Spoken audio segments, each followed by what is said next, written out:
not Congratulations, me. this was Thank really you. a fun movie. Oh, good, thanks. Oh, yeah, I had a great time. And I never read the book, so now I want to read it. I Oh. think I'm probably one of the very few people who's going to go back Oh, and read good. the book. Go read the book, because the book is, there's a lot of stuff that obviously we couldn't put into the film. It's hilarious. No, you really have to read the book. What kind of stuff you can put into the film? It feels like everything is in there. Oh, no, there's a lot more stuff. A lot more stuff, and we just couldn't fit it in, just didn't have the time. Oh, see, read the book. Great, Yeah. well I will. Tell me, how did it all start for you? Because I believe you were involved in this project before Terry Gilliam was. Yes. Tell us about how you got involved and your attraction to this project. Well, my attraction to this material was purely based on the book is a classic. It's a masterpiece. And Hunter Thompson is one of the greatest writers of the 20th century, without question. I mean, he's Mark Twain. He's he's a lot of great things all wrapped into one guy. Initially the idea came to me through Hunter. He called me. I'd met him once, and he called me when I was doing Donnie Brasco in New York and said, "What would you think about playing me in the film, the version of Fear and Loathing?" And I said, "Yeah, I'm there." And then I didn't hear another word about it for about 8 months, and suddenly the script came to me, and Alex Cox was involved at the time, and I jumped on board just because the material is so brilliant, Tell me about how you prepared yourself for the role. Terry was just telling me you used his own car, you wore his clothes. Tell us about becoming that character. It's really everything every movement that I make in the film, everything I do in the film is based entirely on Hunter and him as a human being. I mean, I watched him like a hawk. I spent about 4 months with him, on and off, but a great amount of that time was with him, and I just studied him. And I remember telling him that if he wanted me to play the role, and I did do it, that if I did a remotely accurate job, that he would probably hate me for the rest of his life, because I think it's difficult to watch yourself. So he hasn't seen the movie yet, so he doesn't hate me yet, so we'll see.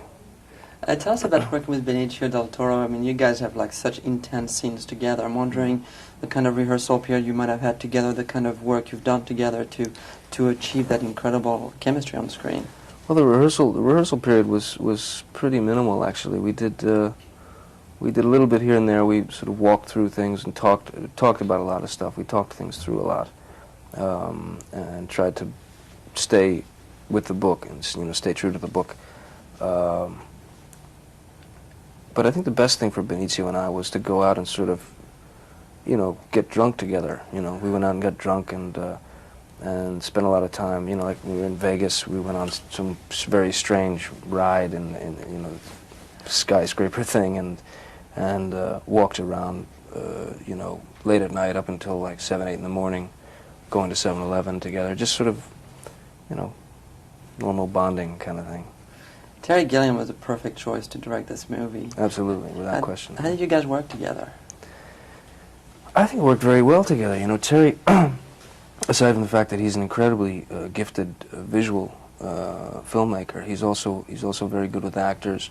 He's also incredibly stimulating. So you'll come in with your idea of the scene or your idea of what's happening, and he'll throw something on there, which then feeds you, and then so you end up building this great sort of monolith of a scene, no, it was great. It was a great sort of collaborative effort between a lot of us, It worked very well, I think.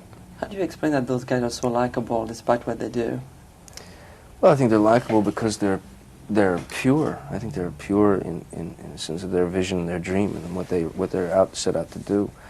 They are concerned with the state of things, and they want to find the American dream if it exists out there.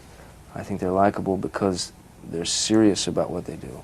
Hunter Thompson, a.k.a. Raoul Duke, is a very serious journalist and writer. Oscar Zeta Acosta, who is the real Dr. Gonzo, was a very serious guy. He was one of the leaders of the Brown Power movement, late 60s, early 70s. very prominent figure in the Latino community, terrific lawyer. No, I think they're likable because they're real. You know, they're honest. Oh, it's a real pleasure to meet you. Thank you. Real honor. I'm a great fan of yours. Thank so you very much. congratulations. I appreciate Good it. luck with the movie. Thank you. It's good to go. Let's hope. It's You been know. a great movie. I think it's wonderful that you guys made it. Thank you. Congratulations. Thanks, man. Take